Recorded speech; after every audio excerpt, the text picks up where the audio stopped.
In this episode of the Locked On NBA Big Board podcast, Krysten Peek is here. She is going to share her thoughts and give us the scoop on the top players who participated in the 2025 Nike Hoop Summit. Krysten was in attendance. She was at the practices. She interviewed the players.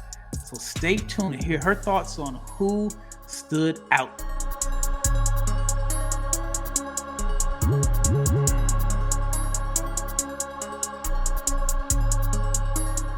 Big shout out to all the people that have made the Locked On NBA Big Board podcast your first listen of the day. Whether it's your first, your second, or your third listen, we appreciate each and every listen. I'm your host, Rafael Barlowe, along with my co-host, the most traveled woman covering grassroots basketball, Krysten Peek. She has been all over the country. I don't know if you have an airline that you're loyal to, but you've probably Delta. got some flights. I'll see. Delta. Yep. I only fly Delta.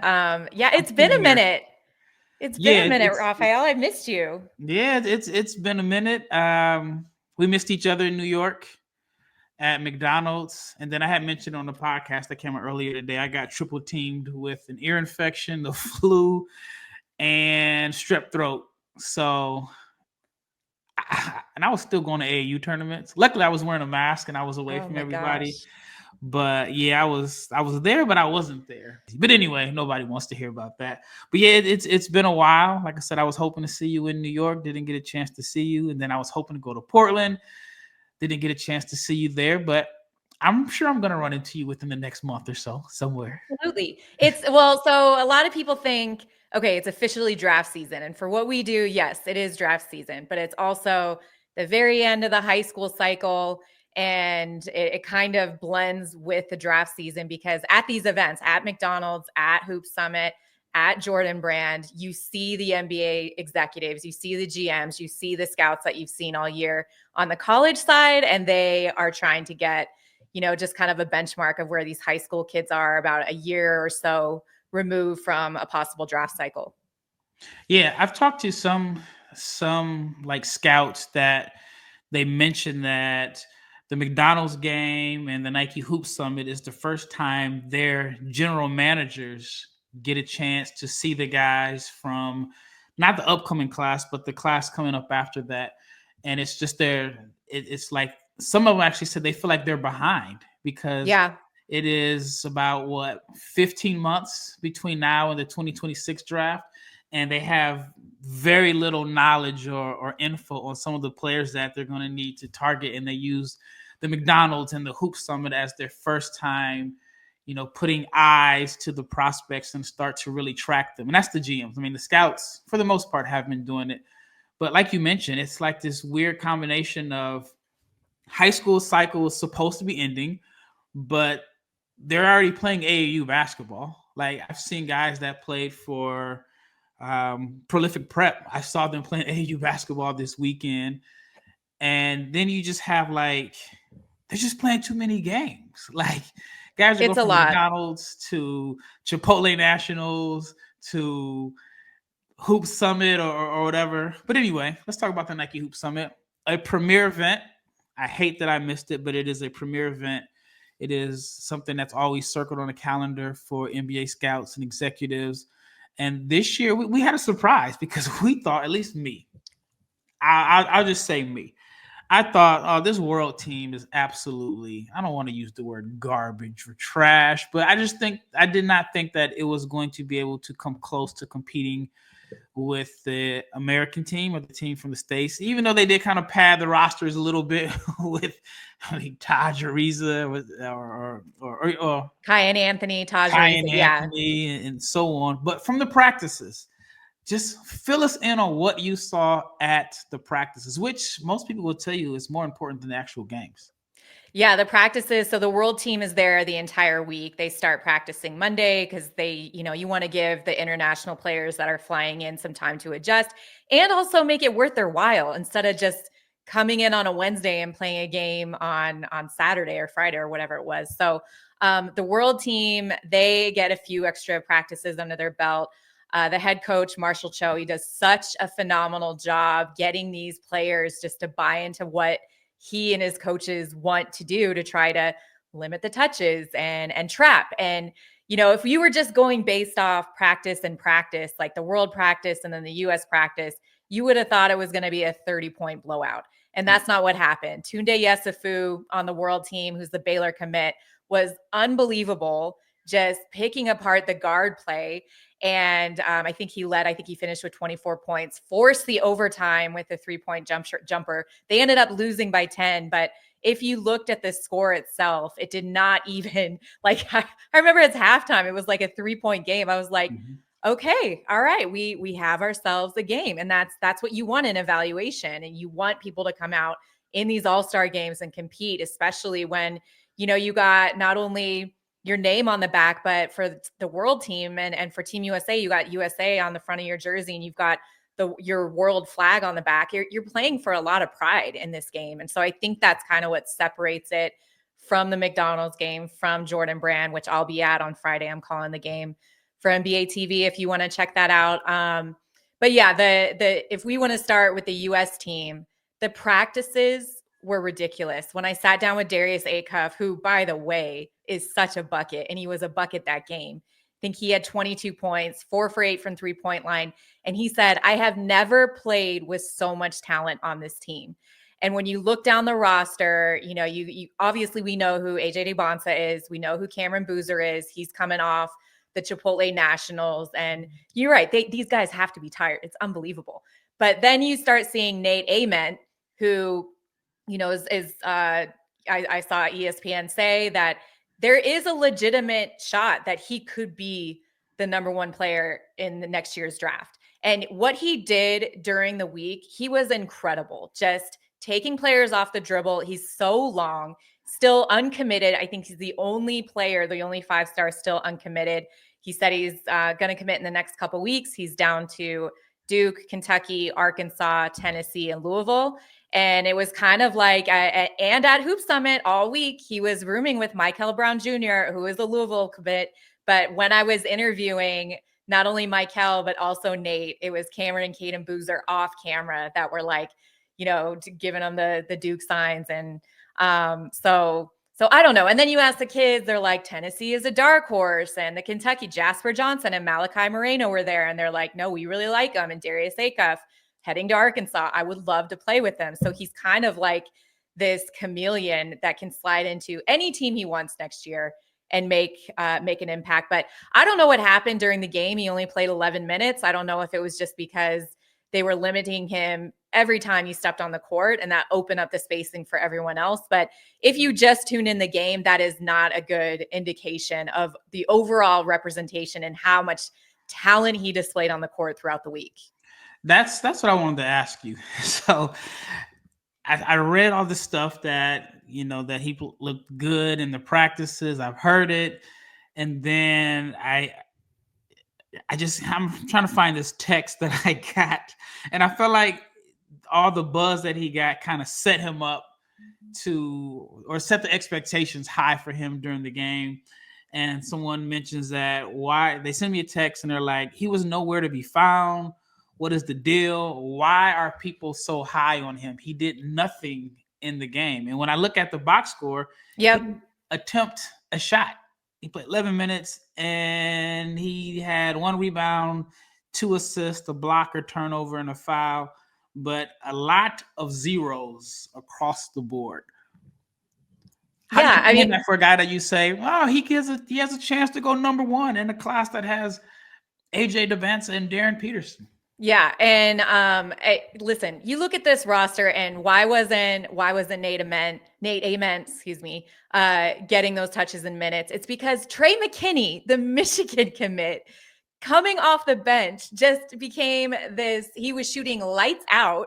And so he was taking up the minutes. He was a late addition. It was supposed to be Koa Pete on the roster.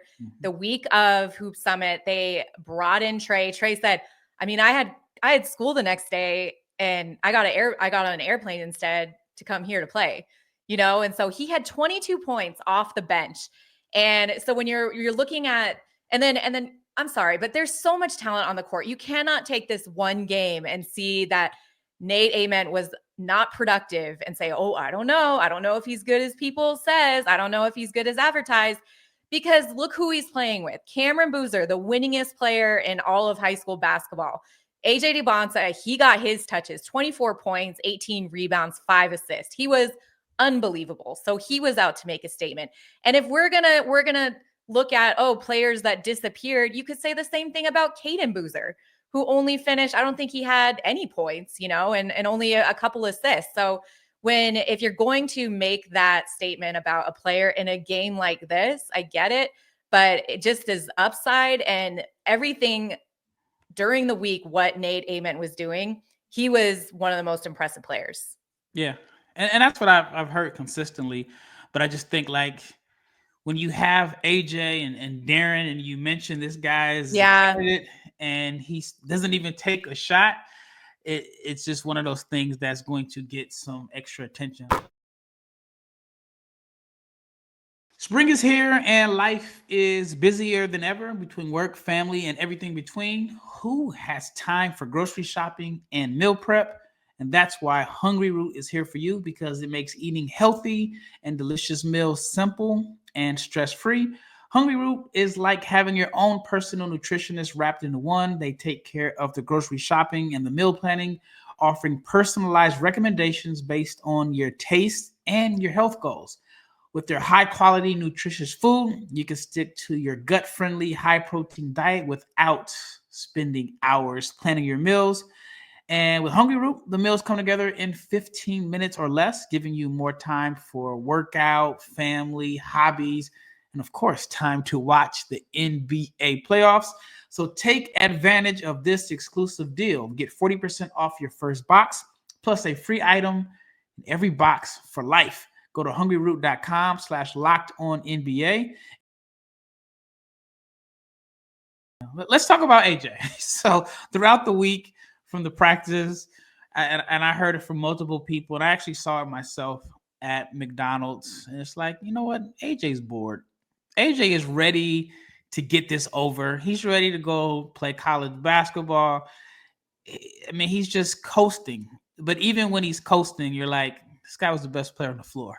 Even when he's coasting at like, just on cruise control, he can get you 20. What did you see from AJ in the practices? I'll be honest, in the practices, he didn't necessarily jump out in what we saw in the game. And it's the end of the season. He's going to be on BYU's campus here in 3 weeks. He's got Jordan Brand, and then he's getting ready for college. Then he's going to play U19s and for Team USA over in Switzerland.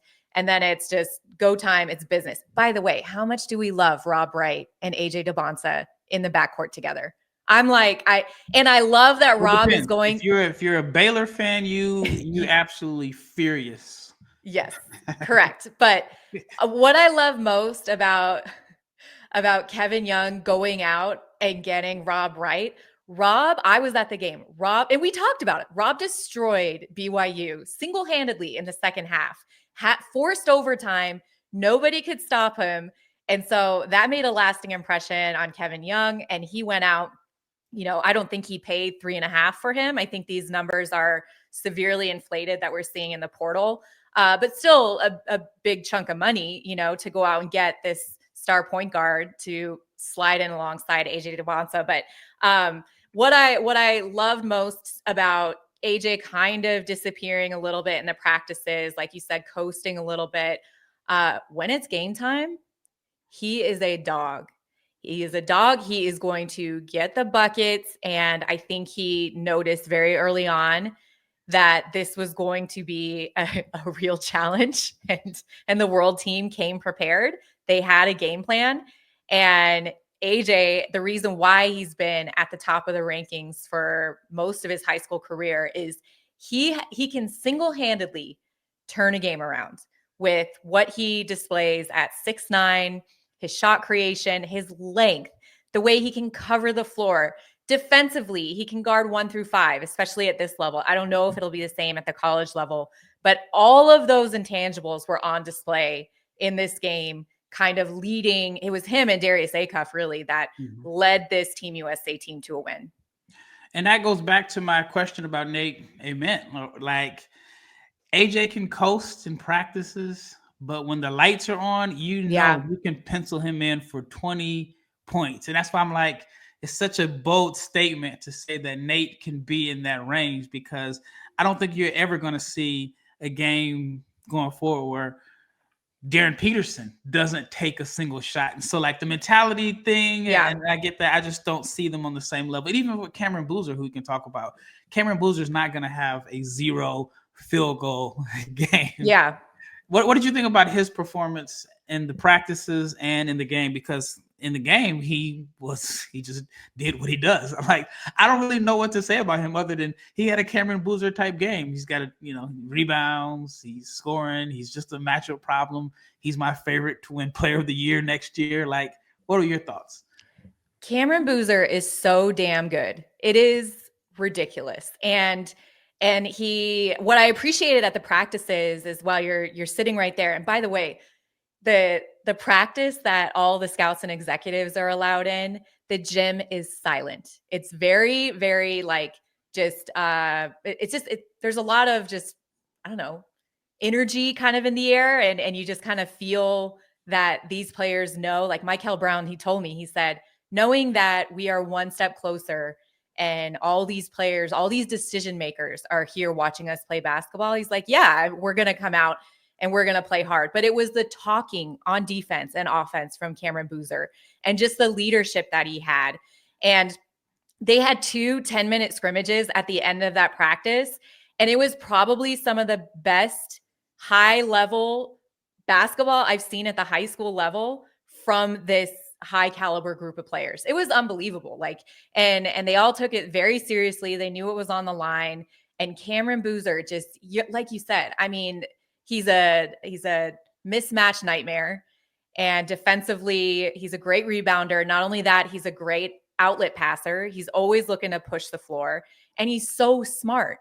You sit and you talk anything other than basketball with Cameron Boozer, he's not going to give you the time of day. If you start breaking down different things that you see either on film or in different sets, then he's going to be engaged with that. He's so smart, and it's just unbelievable that when we look at this class and we always hear, oh, who's number 1? Is it AJ Dybantsa or is it Darren Peterson? Why isn't Cameron Boozer in that conversation? Because he might end up being one of the best players for next year at Duke.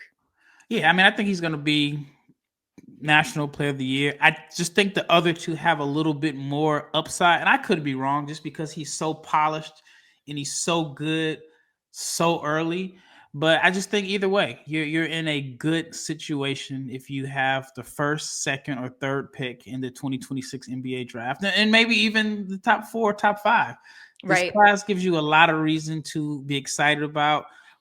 I want to hear your opinion on this. What is the biggest difference between the McDonald's game and Hoop Summit? As someone who's been to both, when I was at the McDonald's practice, I guess it was 2 weeks ago, it wasn't like really, really intense, but there were so many executives there. And the Brooklyn Nets practice gym is like, a practice gym. There's no stance. So all the executives are like on the baseline or on the sideline. I mean, you can literally high five all of them. I mean, they're so close. And I remember thinking like, all right, this kid's at the free throw line. Directly under the basket is Brad Stevens with his arms crossed. You go on the other end, and there's Daryl Morey in there, and he's sitting right there. So, in your opinion, like, what is the difference between the two practices? Because I will say the McDonald's didn't have that same intensity that you just described. I've been to both events over the course of the last 10 years, and I just feel like Hoop Summit, with the fact that there's international players there, you're going to get maybe a few more executives that make the trip out. And also for Team USA, I mean, the way that the practices are run, and this is not at all a knock on McDonald's, but the way the practices are run, because it's largely, the same staff that you're going to see coaching Team USA teams, they kind of cater to the scouts and executives are there. So you're going to see a lot of PNR action. You're going to see a lot of, 3-on-3, 5-on-5 drills, a lot of, defensive drills where you start half court and then you finish on the full court side. I mean, it's not just getting shots up and repetition. It's like actual game like scenarios. And that's kind of just what I appreciate about it. That and the Nike store. Yeah. Oh my gosh. I went last year. Oh man, I wish I could go again. Even though I was disappointed. I ended up getting my wife and son everything. I don't think I bought myself anything. If you don't know, so Nike Hoop Summit, they have practices on the Nike campus. So if you know someone at Nike, you can get a pass to go to the employee store, I guess, which is the highlight for everyone. If you are running a business, then you know that every missed call is a potential opportunity for money to be left on the table.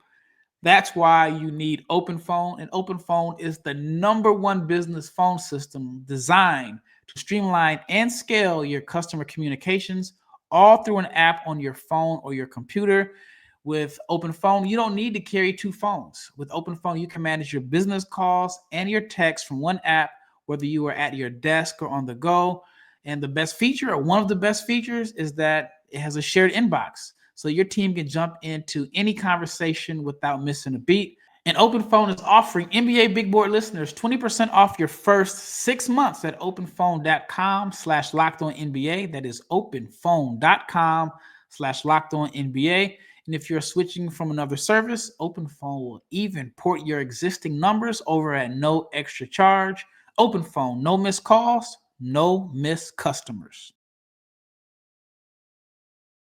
All right, let's switch to the international side. So Tounde Yessoufou. Yes. Me and my brother just called him Granthony Edwards because when we saw him in McDonald's, the movements, the number, the armband. I mean, he's a very, very, very good athlete. Not Anthony Edwards level athlete, but who is. But it looks like he just stole his whole swagger and style. What were your thoughts on his performance? I know he's all over the place, not as skilled as Anthony Edwards, not as naturally talented, but he impacts games with energy, motor. He's everywhere. When I went to the McDonald's practices and I tried to imagine it like, I don't know any of these guys. I don't want to be biased.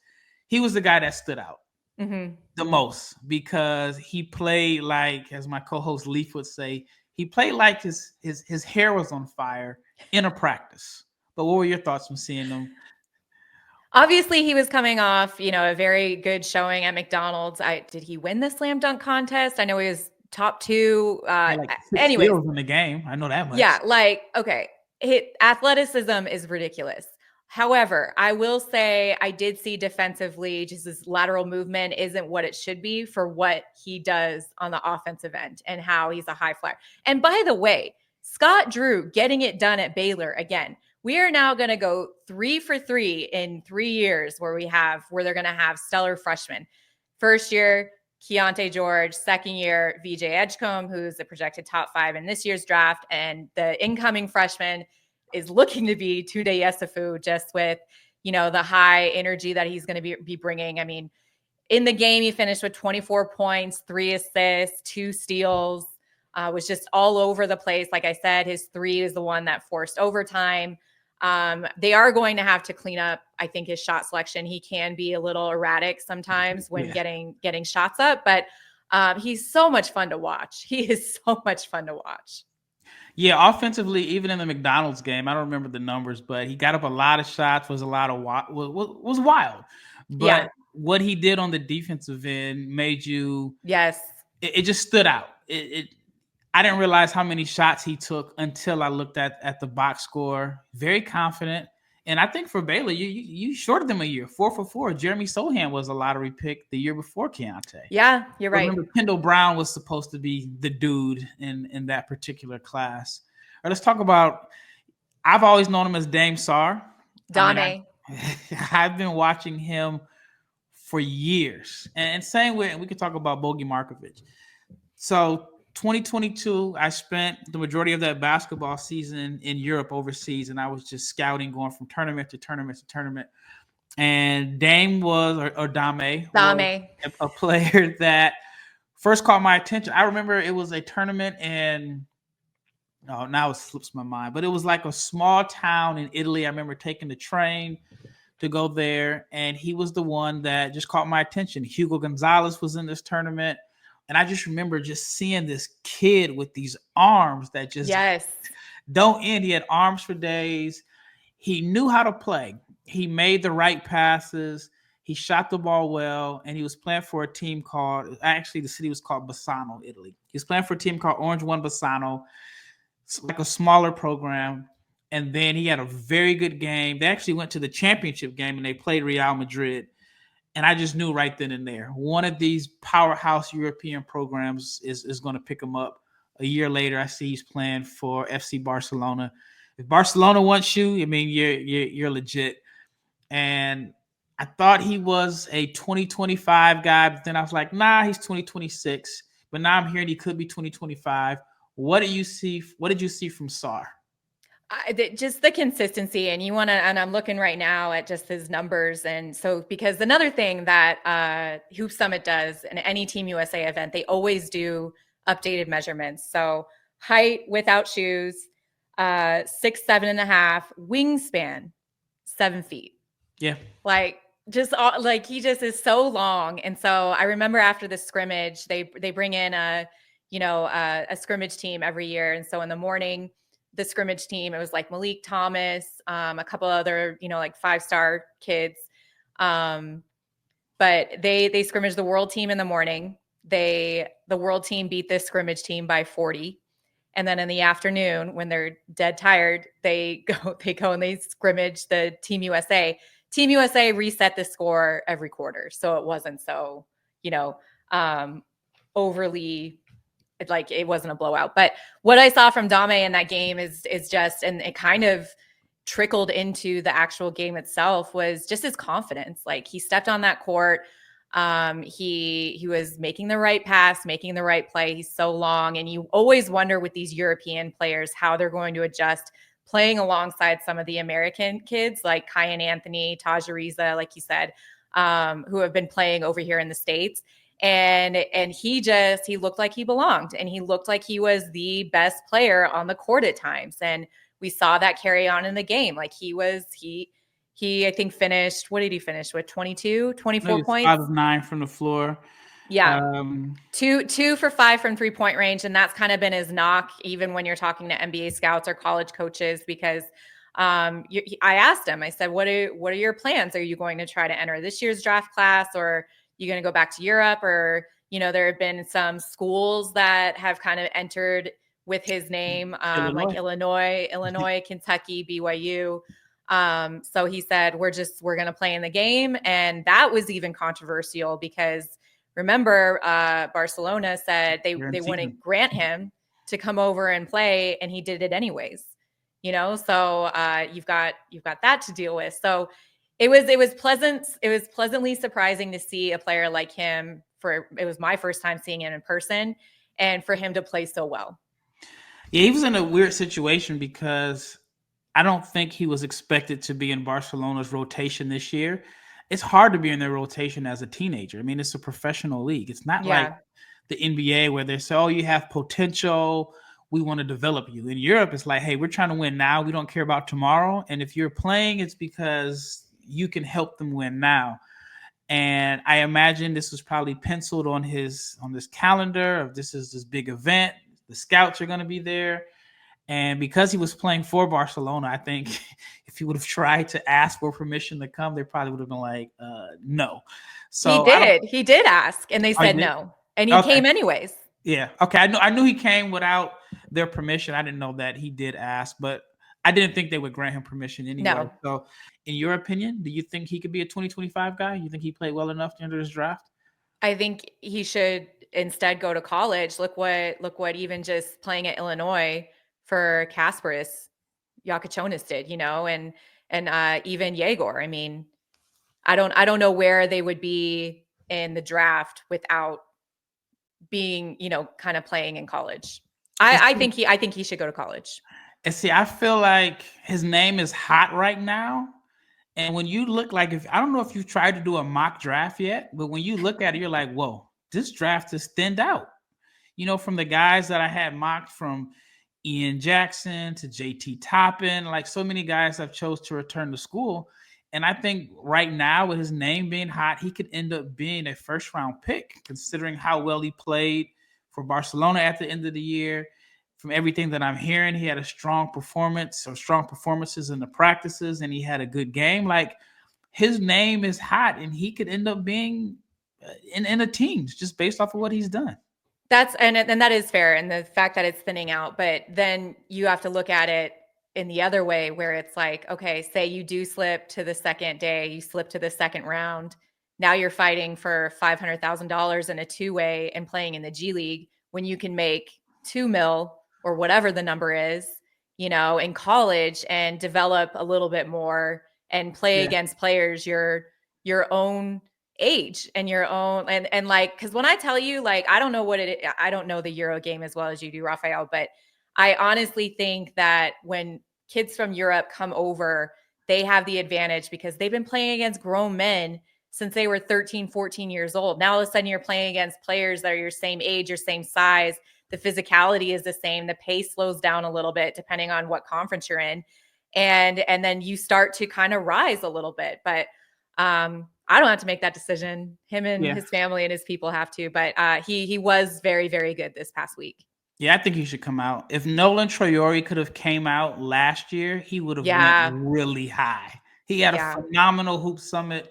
And then I can make a case and say this class, the Yegor Demin, the Kaspar Shakachonis class, is really the first international class where it paid off for. I mean, we're obviously going to see a lot more with NIL, but remember the year before, the Adai Mara, the Ethan Almanza, that class came over, and they have lost. I mean, they've probably made money on the back end, but their NBA draft buzz is absolutely zero right now. All right, let's talk about my guy, Bogi Markovic. I told him that we're going to talk about him on the podcast, so shout out to Bogi. He was a player that 2022, I saw in person, and I followed him on social media, and I think I even tweeted about him in this tournament that featured Zachary Risachet. Nikola Topic was in the tournament. Some other guys like Sergio Dell'Ar that I really liked, and he was the name that I liked. And we followed each other on social media for, I guess, 3 years now. Matter of fact, he was at Basketball Without Borders in Salt Lake that year.